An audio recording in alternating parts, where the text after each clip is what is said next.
Guys, അപ്പോൾ നമ്മൾ ഇന്ന് പോകുന്നത് ന്യൂ ഇയർ വെടിക്കെട്ട് ഷെയ്ഖ് സായിദ് ഫെസ്റ്റിവൽ.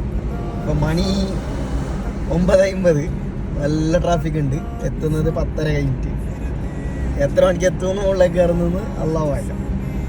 നമ്മൾ ലാസ്റ്റ് ഇയറും അവിടെ ന്യൂ ഇയർ ഫെയർ വർക്ക് നോക്കാൻ പോയിട്ടുണ്ടായിരുന്നു. നമ്മ അവിടെ എത്തിരി കുറച്ച് കഴിയുമ്പോൾ തന്നെ ഡ്രോൺ ഷോ സ്റ്റാർട്ടായി. 20 മിനിറ്റ്സ് കണ്ടിന്യൂസ്ലി 6500 ഡ്രോൺസ് വെച്ചിട്ടാണ് ഇവർ ഈ ഷോ ചെയ്തത്. അപ്പോൾ ഇതാണ് father of the UAE Sheikh Zayed bin Sultan Al Nahyan. ഇതാണ് ഇപ്പോഴത്തെ president Sheikh Mohammed bin Zayed Al Nahyan. ഇതെല്ലാം കണ്ടിട്ടാകുമ്പോൾ ഓള് ഹാപ്പിയായി. ഈ ഡ്രോൺ ഷോവും ഫയർ വർക്കും കാണാൻ വേണ്ടിയിട്ട് ദുബായിൽ നിന്ന് വരെ ആൾക്കാർ വന്നിട്ടുണ്ട്. അങ്ങനെ ഇതാ ഡ്രോൺ ഉപയോഗിച്ചിട്ട് തന്നെ കൗണ്ട് ഡൗൺ സ്റ്റാർട്ടായി. അങ്ങനെ ഹാപ്പി ന്യൂ ഇയർ 2026 എന്ന് കാണിച്ചു. പക്ഷെ വെടി പൊട്ടുന്ന കാണുന്നില്ല. നമ്മളെല്ലാവരും ഡ്രോൺ ഷോ നടന്ന സൈഡ് തന്നെയാണ് എക്സ്പെക്ട് ആക്കിയിട്ടുണ്ടായിരുന്നത്. പെട്ടെന്നാണ് ബാക്ക് സൈഡിൽ നിന്ന് പൊട്ടുന്നത്.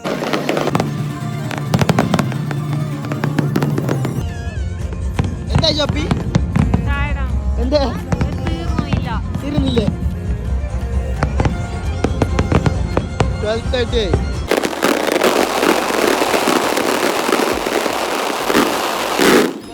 അങ്ങനെ കലാശക്കൊട്ടും കഴിഞ്ഞ് കറക്റ്റ് ടൈം 1:02 ക്ലോസ് ആയി. അതായത് 62 മിനിറ്റ് കണ്ടിന്യൂസ്ലി പൊട്ടി.